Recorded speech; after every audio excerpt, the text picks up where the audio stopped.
I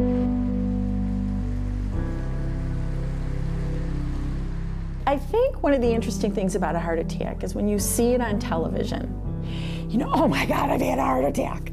It's not like that. It's not like you always have this horrible crushing pain that you know what's causing it. You know, every single person who has a heart attack has a different experience. So if you think something's going on, you need to check.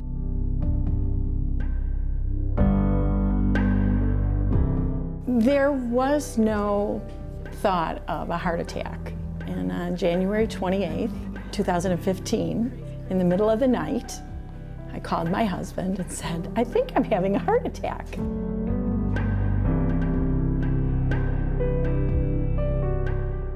The pain that night was beyond understandable. I had the worst head pain I had ever had from any headache ever.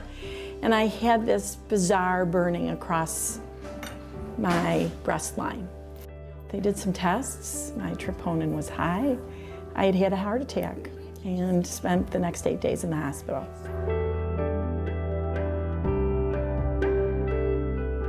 About a year before my heart attack, they had done an angiogram, and I was only 30% closed in my LED, which is very typical of a 63-year-old human being. We've lived 63 years of bacon and eggs.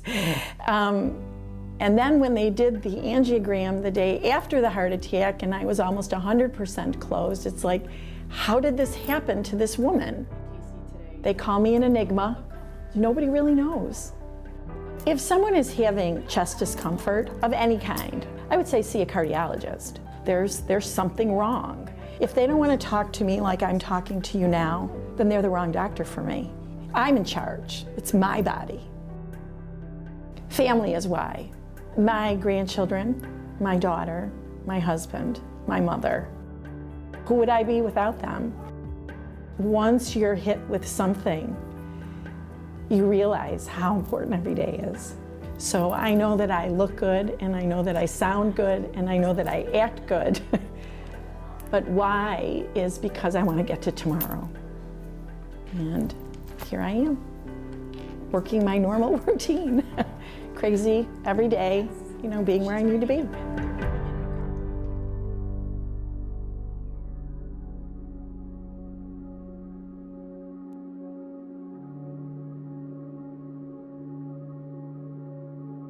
We worked in banking together.